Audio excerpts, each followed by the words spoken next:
2022 marks 200 years since Jean-François Champollion famously cracked the code. He deciphered ancient Egyptian hieroglyphs. Now, to mark this huge anniversary, the British Museum have opened a new exhibition, taking you through the story of this significant breakthrough. And today, I received special access to come and have a look at it.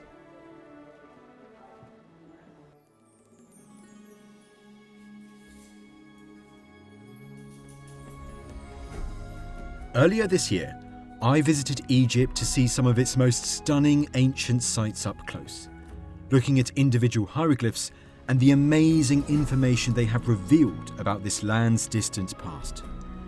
Ever since, I've been keen to learn more about how these symbols were deciphered. It's an incredible story that the British Museum tells in their newest exhibition. From ancient papyri to medieval Arab manuscripts, the exhibition is filled with wonderful objects that each have their own story to tell. And right at its heart is one of the world's most famous artifacts, the Rosetta Stone, the great keystone of it all. Curator Dr. Eleanor Janega is going to tell me more. Eleanor, first off, it's absolutely wonderful to be here and to see such an incredible object so, well, up close in your new exhibition. But first off, we've all heard the name Rosetta Stone, but what exactly is it? The Rosetta Stone is a stela that was probably set up in a temple. The text inscribed on it is a priestly decree that was issued on the 27th of March, 196 BC, by a council of priests who come together in the city of Memphis. And the king, Ptolemy V, comes to Memphis to join the priests on this occasion. Ptolemy V was a Greco-Macedonian king who ruled Egypt between 204 and 180 BC. Although his reign would be plagued by conflict, both inside and outside of Egypt, his subjects honoured him as the beneficent.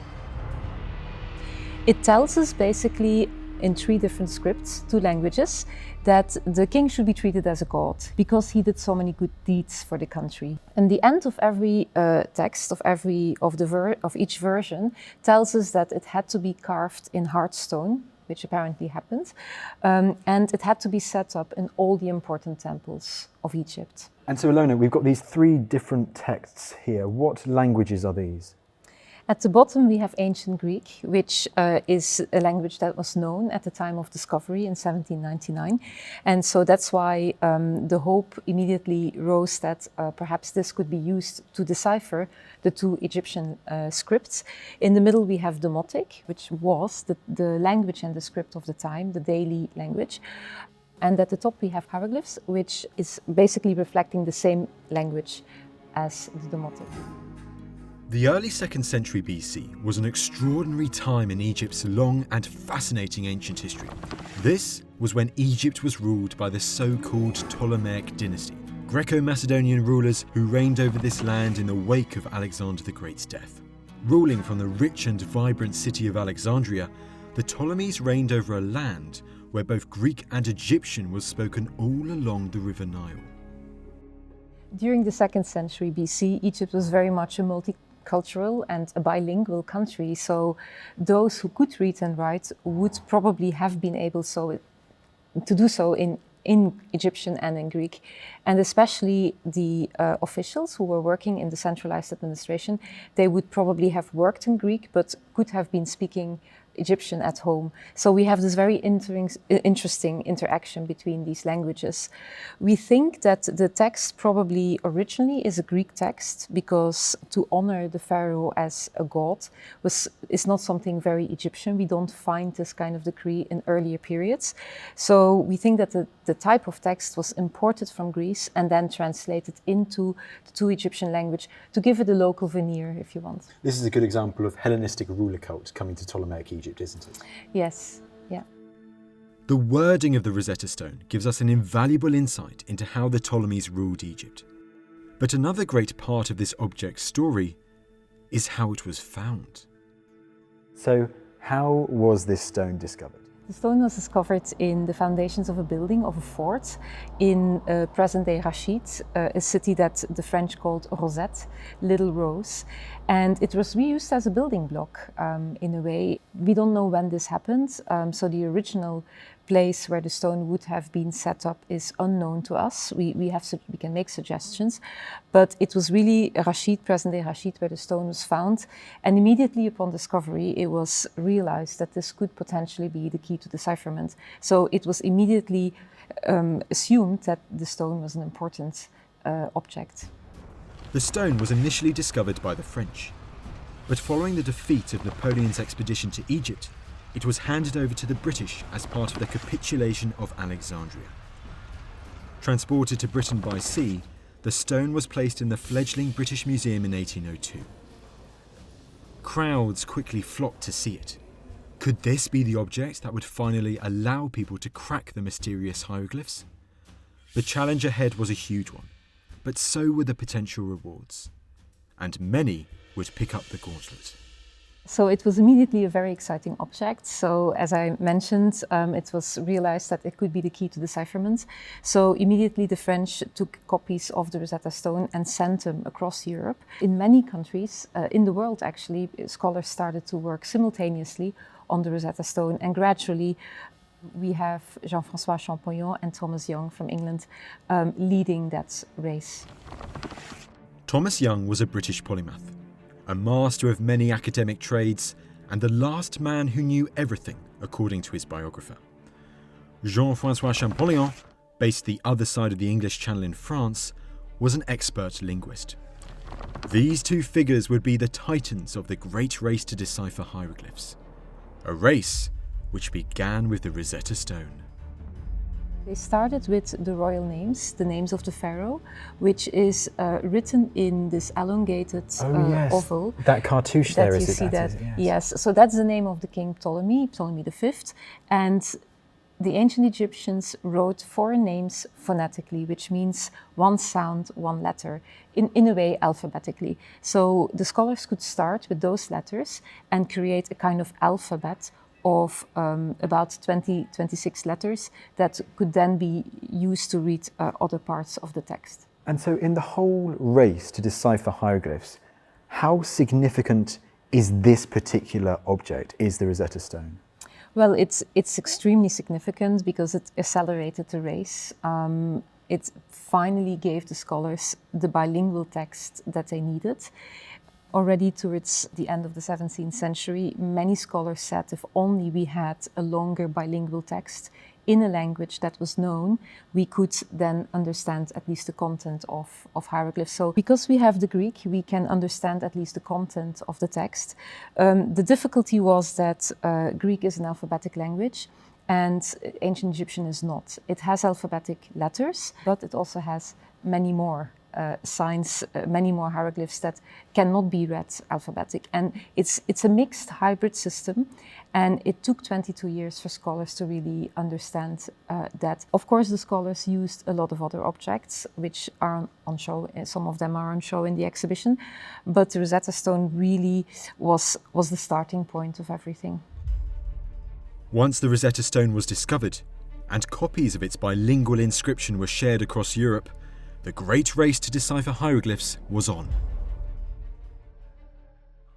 So Eleanor, the Rosetta Stone, that's the starting gun, and the race to decipherment is on. And we have this incredible object right in front of us here. What exactly is this?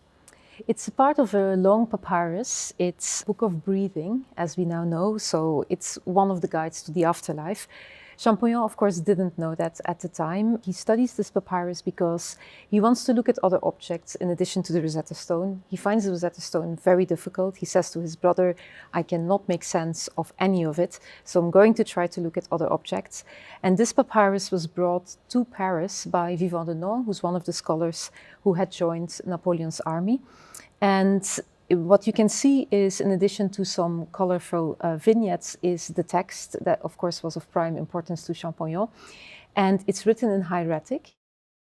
which is also a handwritten version of hieroglyphs, but it's not Demotic. Right. And so he made the mistake of comparing this text with the middle part of the Rosetta Stone, which of course also didn't work because they're basically two different scripts used for two very different purposes. At this point, hieratic was used for religious manuscripts, whereas Demotic was used for day-to-day speech. So he couldn't really match the two.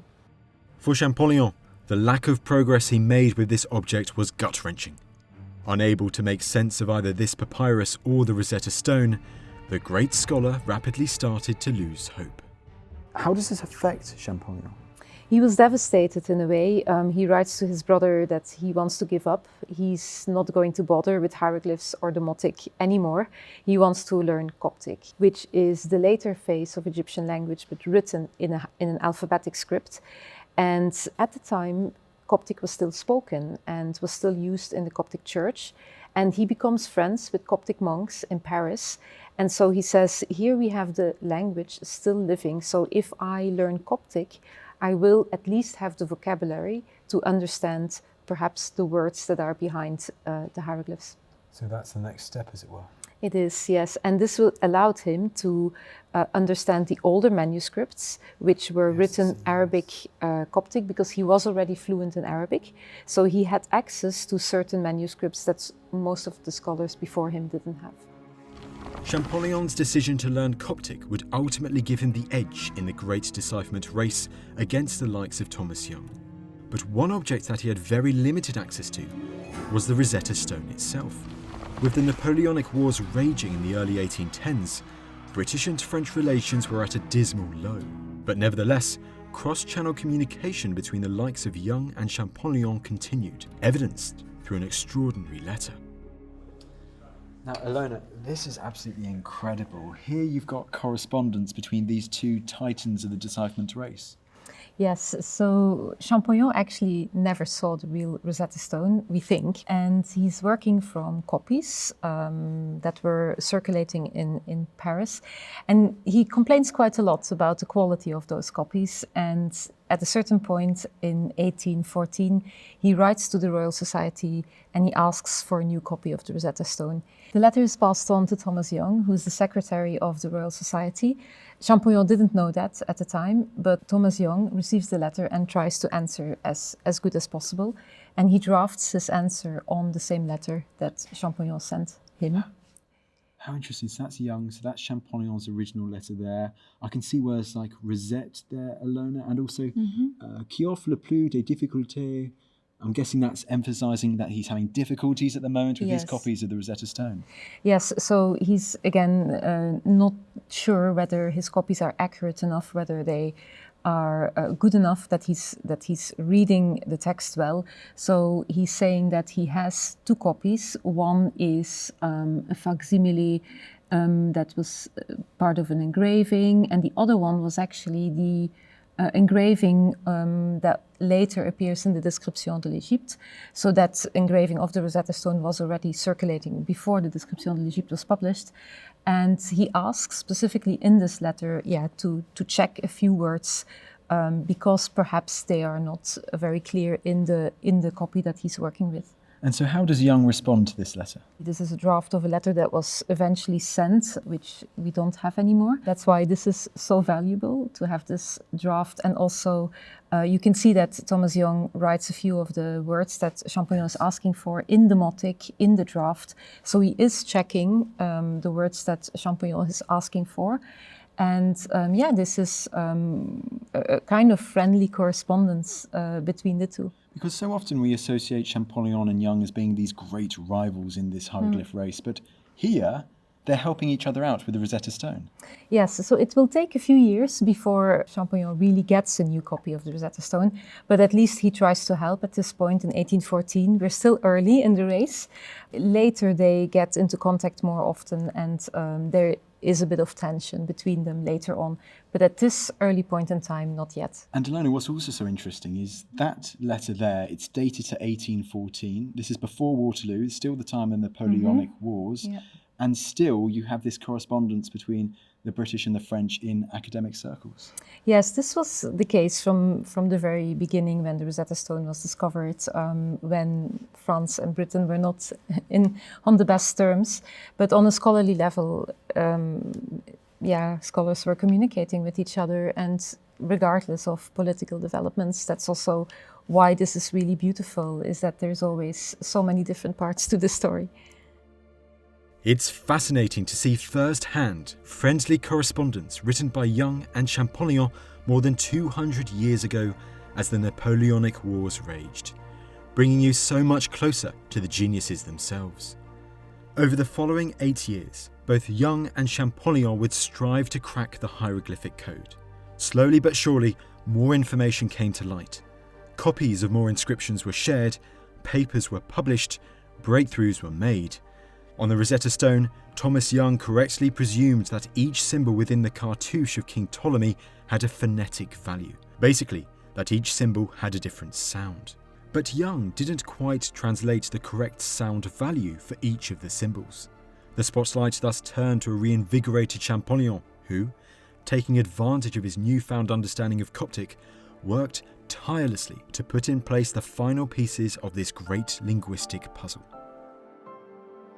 Finally, on the 14th of September 1822, Champollion cracked the hieroglyphic code. He got up from his desk, ran down the corridor according to the story, and burst into his brother's office, shouting, "Je tiens le fer, look, I've got it." And then he fainted. When he came round a little while later, he published this, the letter à Monsieur Daquier. Champollion had done it. He had finally deciphered the ancient Egyptian language, controversially opting not to acknowledge Thomas Young and his work in the letter. Champollion took the glory. He had made the ultimate breakthrough. He would be remembered as the man who deciphered hieroglyphs. And this great quest to crack the code had all started just over 20 years earlier with the discovery of the Rosetta Stone. Or had it? Now, Ilona, it's important to highlight, isn't it? Although the Rosetta Stone is incredibly significant, that's not year zero in the decipherment story, is it? There are people who were fascinating in deciphering this ancient language for centuries before the stone. Well, it starts in Egypt itself, in the first place, of course, because Egyptians and other Arab travelers in the medieval period who went to Egypt were intrigued and inspired by the hieroglyphs they saw on temple walls and on the walls of tombs and on objects that were just standing around. And they tried to give their own interpretations to hieroglyphs. They started to decipher themselves. They started to identify individual signs, as you can see in some of the manuscripts. Look at that. So actually, Ilona, looking at all of these objects, the story of deciphering hieroglyphs, it's not just 20 years long, it's more than 1,000 years long. Yes, in a way, this is true. It started already, of course, in Egypt itself, and Arab medieval scholars and Coptic monks also made huge contributions on which later scholars will build. And one of the very important contributions is that they acknowledged that Coptic contained the remnants of ancient Egyptians. And as Arabic becomes more widespread in Egypt, these Coptic monks are afraid that they're losing their language, and they start to copy manuscripts from Arabic into Coptic, and thereby preserving some of the knowledge of these texts. And we can see a papyrus here that is one of the few examples we still have. It's on loan from the Bodleian Library, and it's one of those magical Arabic manuscripts translated into Coptic. One of the very important contributions of the Arab scholars is that they made that connection between ancient Egyptian and Coptic. It's the Arab medieval scholars who were the first to acknowledge that and to say that. The 14th of September 1822 was the day that Champollion made the ultimate breakthrough. But this was only part of a much larger story that spanned centuries. A story that stretched back before the discovery of the Rosetta Stone, with the work of these Arab scholars, and one that continued after Champollion cracked the code, as he and his contemporaries reacted to the breakthrough and began to unravel the enigmatic world of ancient Egypt. 200 years on from Je tiens le fer, the British Museum's new exhibition is shining more light on the people and objects behind this seismic breakthrough, how the decoding of these small symbols opened up the wondrous world of ancient Egypt to us all.